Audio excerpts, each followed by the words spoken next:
Ladies and gentlemen, it is my honor and pleasure to give this invited talk at ISPD. I will talk about immersion and EUV lithography, which are two pillars to sustain single-digit nanometer nodes. Let's first look at optical lithography in general. Resolution and depth of focus of the resist image replicated from the mask by the lens system of the exposure tool are the two most important performance indicators in optical lithography. Resolution is indicated by the half pitch of the resist image, which is a function of K1, lambda sub 0, and n sine theta, where lambda sub 0 is the wavelength in vacuum, n is the refractive index of the imaging medium. It reduces the wavelength in the medium inverse proportionally. Sine theta is the sine of the aperture angle as shown in the slide. K1 is the resolution scaling coefficient. It is an indicator of how much resolution enhancement is used. From the resolution scaling equation and the four parameters governing the equation, there are four ways to change the resolution. 1. Increase sine theta. 2. Reduce lambda sub 0. 3. Reduce K1. And 4. Increase n. Today, we will deal with increasing n, which leads to immersion lithography, and reducing lambda sub 0, which leads to EUV lithography. Now, immersion lithography. The main feature of immersion lithography is replacing the airspace between the imaging lens and the photoresist with an immersion fluid. An immersion hood is used to confine the fluid to the lens area while the wafer stage is moving at high speed in the step and scan mode. Before invention of the immersion system, people were developing a 157 nanometer dry system using a fluorine excimer laser. However, many years and much investment was spent without meeting the roadmap, and time was running out. The immersion system can beat the deadline and achieve even better resolution than the dry fluorine system. First, the wavelength of the immersion fluid is 193 nanometer divided by 1.44, which is the refractive index of water at the 193 nanometer vacuum wavelength. This brings the immersion wavelength to 134 nanometer, which is much shorter than the 157 nanometer dry wavelength from the fluorine laser.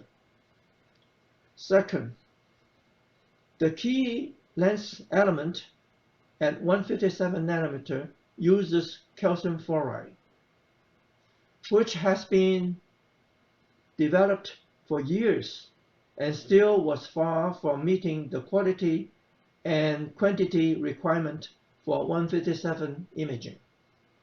Third, there has not been a usable resist for 157 nanometer with low optical absorption and high etching resistance. Fourth, 157 nanometer light cannot pass through oxygen, so a nitrogen environment is required. This means adding an airtight chamber. This not only adds to the cost, but also is time-consuming to flush out the oxygen for exposure and to evacuate the nitrogen before opening up the chamber for repair. Nitrogen is a dangerous gas because it can suffocate personnel without specific orders to warn people. Fifth, there is also a problem producing a hard pellicle to protect the mask during the exposure process. The immersion system is free from those issues because it is basically a 193 nanometer system, except replacing the small air space between the lens and the resist with an immersion fluid. Now, let me explain the working principle of the immersion system. The drawing at the left shows a typical dry imaging system. When light enters the air gap between the lens and the resist, its sin theta increases because light goes through a high index area of the lens element to a low index area. When we want to further increase resolution, sin theta has to be larger. Say, when we increase sin theta to 0.83, this higher spatial frequency cannot pass through the gap, but is totally internally reflected back to the lens. The high resolution component cannot reach the resist to expose it. With the immersion system, the refractive index in the lens to resist gap is now 1.44. Light passes at sin theta equal to 0.89. The higher resolution image is supported. The immersion system can also improve the depth of focus. Let us keep the half pitch of the image in both systems identical. The situation of the dry system is identical to that of the previous slide. While the sin theta in the immersion medium is a low 0.62, comparing with that at 0.89, making the image less sensitive to thickness variation of the gap.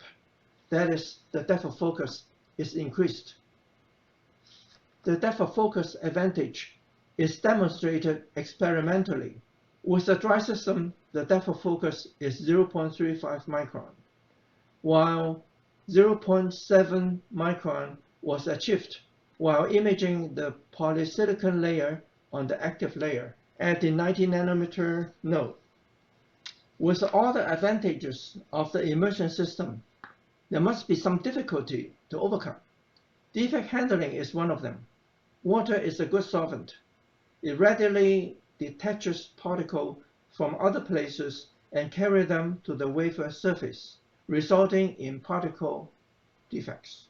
The water residues left outside the immersion hood produce water stains. Air bubbles in the fluid mess up the image. There are many bubble sources to be of concern. Immersion defects started at the thousands in the beginning of technology development. They were reduced by orders of magnitude until reaching the single digit within several months. Here is a top view of the functions of the immersion hood. Air knife around the immersion hood provide pressure to keep water within the lens area. Water has to constantly flow to keep its temperature constant while the wafer is being scanned in the perpendicular direction of the flow.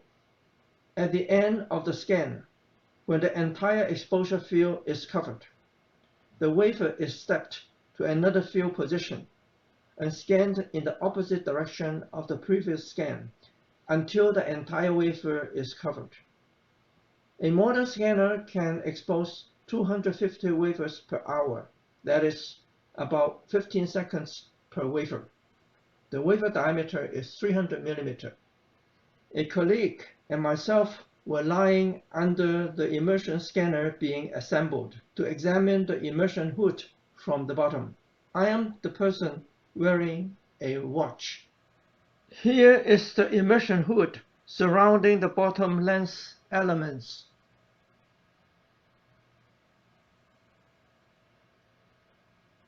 bottom length element, immersion hood. The tiny holes are for either the air knives or the water inlets and outlets. Tiny holes, tiny holes, tiny holes. Now let's discuss the issues concerning the designers. To delineate half pitches below 40 nanometer, pitch splitting using double exposure etch has to be used. The double exposure etch process is usually called double patterning to differentiate from just double exposure.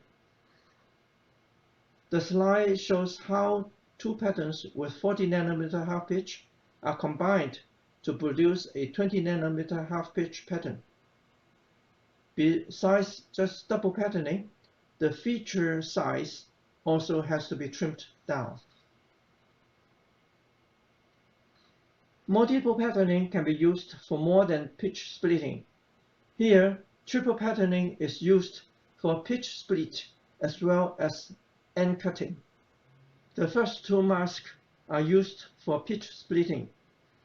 The top view is shown at the left and the side view at the right. The third mask is used to cut the line end of the horizontal T, resulting in the finished pattern at the bottom. Now, the designers have to be aware of the restriction in pitch splitting. Any loop formed by the critical spaces between the features has to consist of an even number of features. Otherwise, the split will have unsplittable features. For example, P1, P2, and P4 cannot be satisfactorily split. When you split P1 from P2 and P4, the last two still have a critical space between them. It's still bad if P2 or P4 is split from the loop of 3. On the other hand, the loop of P2, P4, P5, and P6 can be split into P2 plus P5 and P4 plus P6. Another issue for the designers is higher order overlay errors. This slide shows the sequence of alignment for making layers A, B, C, and E. Level A is a 2P2E level, that is 2 photos and 2 etches. It splits into A1 and A2, followed with A2 directly aligned to A1. The overlay tolerance of direct alignment is assumed to be 1.5%. That is 1.5 times the best tolerance ever achieved. Now, A2, B1, B2, and B3 can all be aligned to A1 and enjoy the tight overlay tolerance.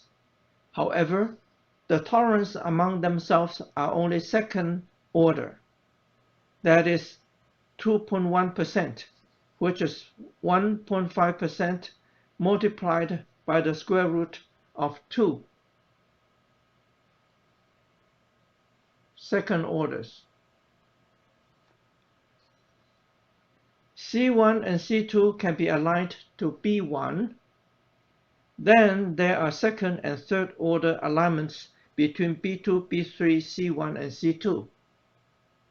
Second order, third order, third order, third order, third order. When E1 is aligned to C1, it has a third order alignment to C2, third order. The previous slide shows the alignment tolerance of a typical multiple pattern alignment scheme. If one does not carefully optimize the alignment scheme, a situation shown here can happen. Now, B2 is directly aligned to A2 and B3 directly to B2. The alignment tolerance can reach as high as 6th order at 8.4%. We are now done with immersion lithography. Let's move to EUV lithography.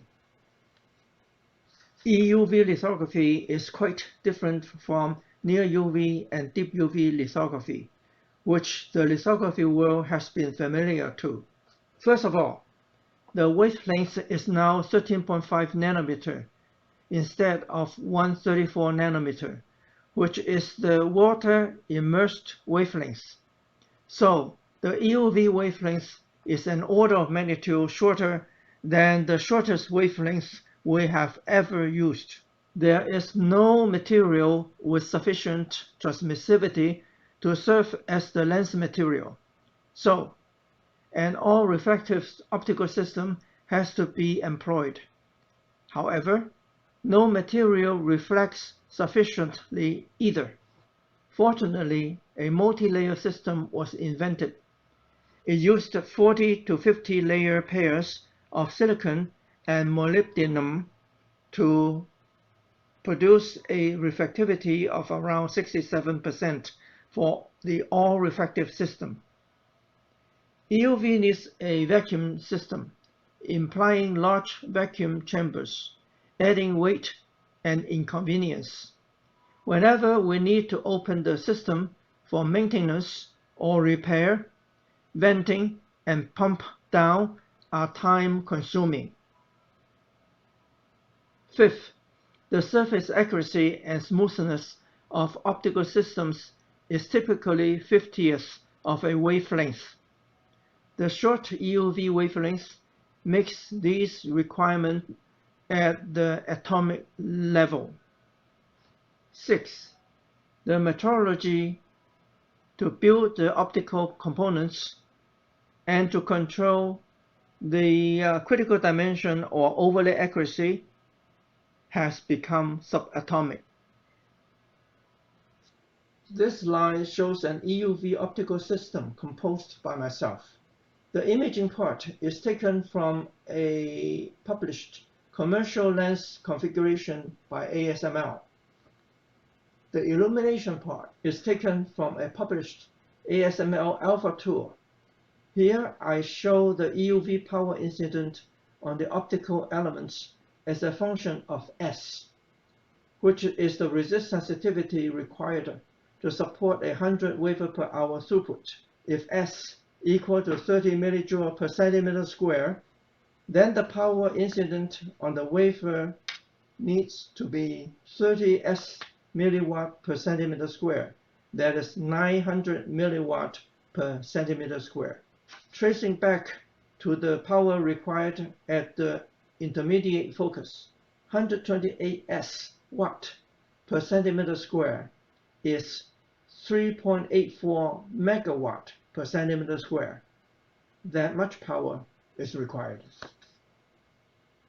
Such a tremendous power level is achieved by hitting a tin target with a powerful CO2 laser. A laser and a support system for the prototype NX3-3100 is shown in this slide. The entire system consists of the vacuum vessel, the CO2 laser system, the delivery tube, the RF generators, and the heat exchangers. A large space is clearly required for the EUV light source. This slide shows the tin laser-produced plasma, master oscillator power amplifier architecture for the ASML NXE3300 production system. infrared light starts at the seat unit, then goes through 3 stages of application to be transported to heat the molten tin pellet, delivered with an inject-type droplet generator at a frequency between 40 and 100 kHz. EUV light is produced from the tin plasma, collected by the elliptical mirror to produce an intense spot and the intermediate focus before entering the scanner.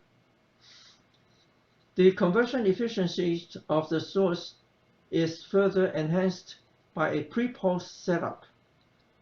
The first pulse hits the pellet to flatten it to a much larger target area for the main pulse to generate EUV light. The optical trend of the pre-pulse arrangement is shown here.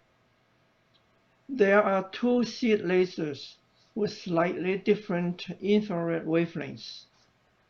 One laser for the pre-pulse and the other one for the main pulse. The 2 beams go through the same amplification setup, then are split into 2 beams with a dichroic beam splitter, so that a longer light path can be introduced to the main pulse light. Another dichroic beam splitter redirects the main pulse light to make a slightly different angle for the main pulse to hit the tin pellet at the right position with the desired time delay. Now we discuss the EUV mask in terms of its pellicle, the absorber thickness, as well as its flatness and roughness requirements. The EUV mask is a complex structure. The substrate is a low thermal expansion rigid block. It does not have to be transparent because of the all-reflective EUV optical system. There is a conductive layer at the bottom of the mask substrate for the electronic wafer stage to grip the mask. Vacuum cannot be used to grip the mask because it is already in vacuum. 40 to 50 layer pairs of silicon and molybdenum coat the mask substrate to increase the reflectivity from a low single-digit percentage to about 67%. The coating process of the multilayer has to be carefully done to prevent any foreign particle from falling directly on the mask substrate. Once the particle is coated by the multilayer, there's no way to remove it without damaging the multilayer. A capping layer is used to protect the multilayer chemically. The mask absorber is coated on a buffer layer. The absorber thickness is generally 70 to 100 nanometer. It is 5.2 to 7.5 times the EUV wavelength of 13.5 nanometer. This makes the mask a 3D mask and presents some problems. A thin pellicle that does not deteriorate the image but can keep foreign particles out of focus is desirable. Pellicles have been used in near UV and deep UV masks for decades and have become a relied upon feature on the mask. It is highly desirable for EUV mask as well. Tremendous development effort for EUV mask pellicle are ongoing. The EUV pellicle is made of silicon membranes or similar materials with thickness in the order of 10 to 15 nanometers. Even with this small thickness, light absorption is about 10% per pass. A refractive mask requires 2 passes through the pellicle. so the power penalty is about 20%. Therefore, an EUV particle has to be thin for transparency, homogeneous to keep the illumination uniform, strong for sustaining the mechanical stress from high-speed scanning, as well as the thermal stress of the high EUV incident power and the high and non-uniform reflected power from the mask. Foreign particles fallen on the particle also induce highly non-uniform radiation and thermal stress. The particle can also be damaged chemically with the required presence of hydrogen in the vacuum system. When the particle meets all these requirements, the cost may not be low. If the particle breaks during exposure, the debris can deposit on any undesirable surfaces. The shadow from the 3D absorber blurs the pattern edge as shown in the slide.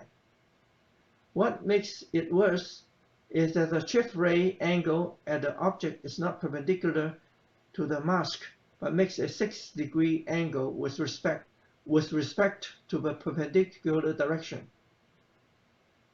This 6-degree angle is necessary because there's no beam splitter to separate the incoming light and the reflected light on the mask.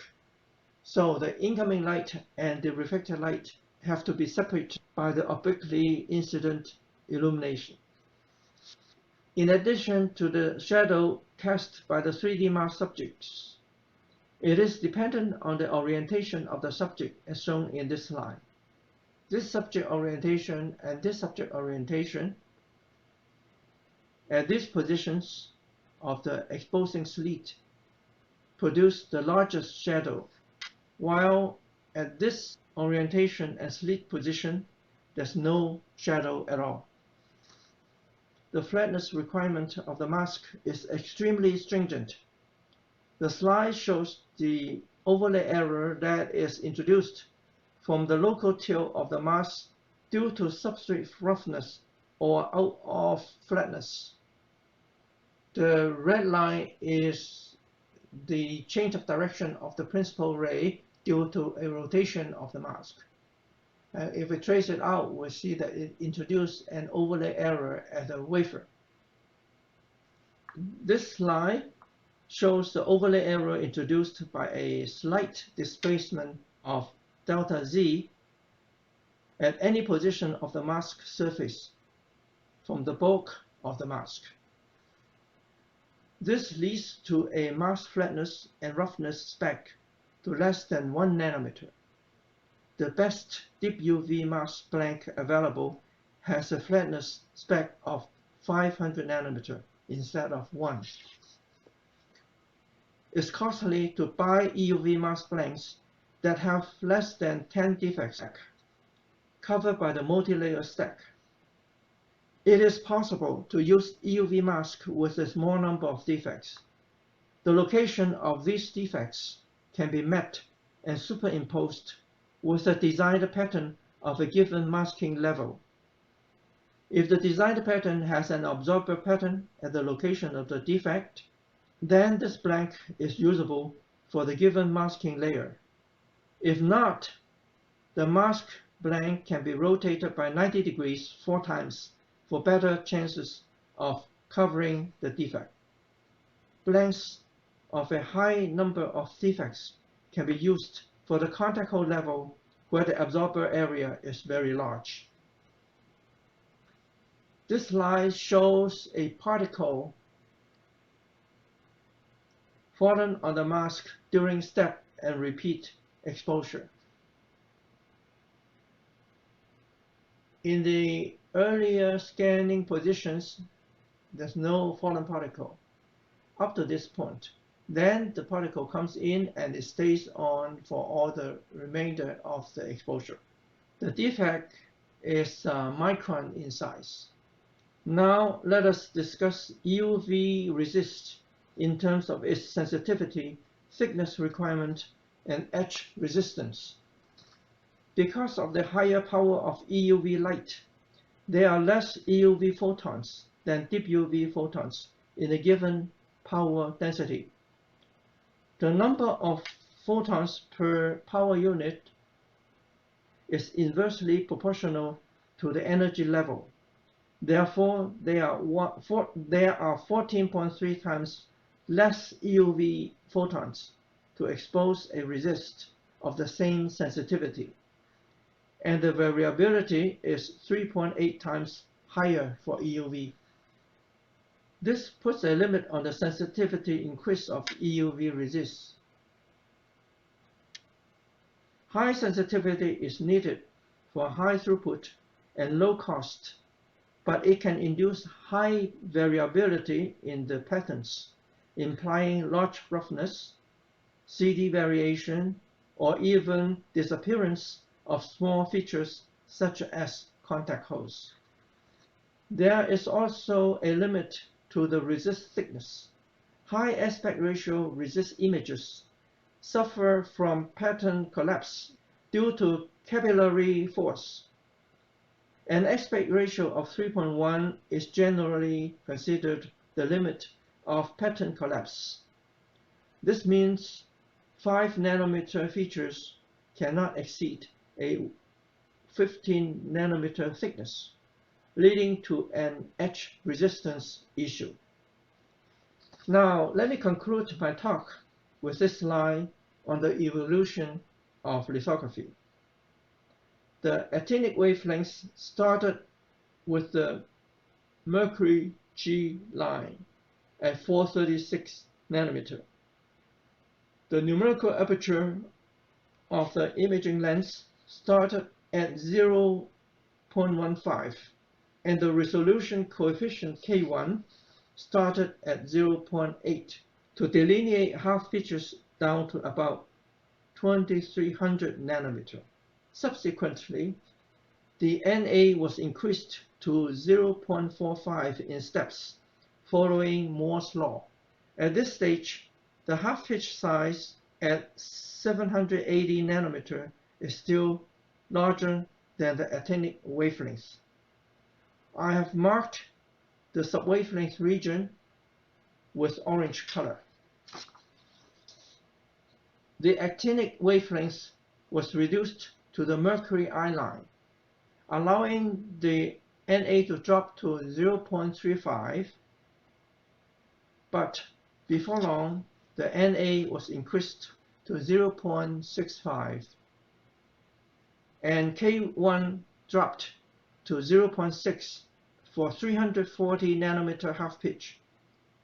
Subwavelength features are finally delineated.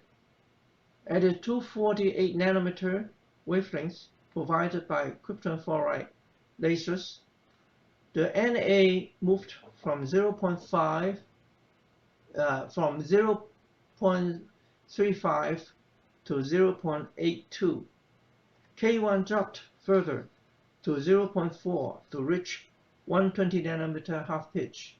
The 193 nanometer dry wavelength supported 90 nanometer half pitch. The 193 nanometer dry technology is a relatively short life technology.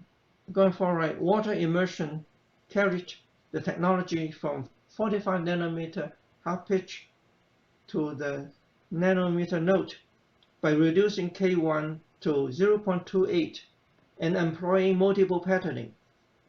EUV lithography started mass production of wafers at the later part of the 7 nanometer node and is now close to 3 nanometer mass production. It is amazing that EUV lithography is also approaching sub-wavelength half pitch, using all available resolution enhancement techniques to approach 0.4 K1.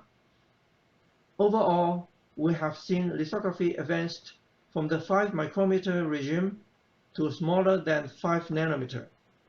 This is a 3 order of magnitude linear improvement and 1,000,000 times improvement in pattern density. Ladies and gentlemen, I thank you for your attention.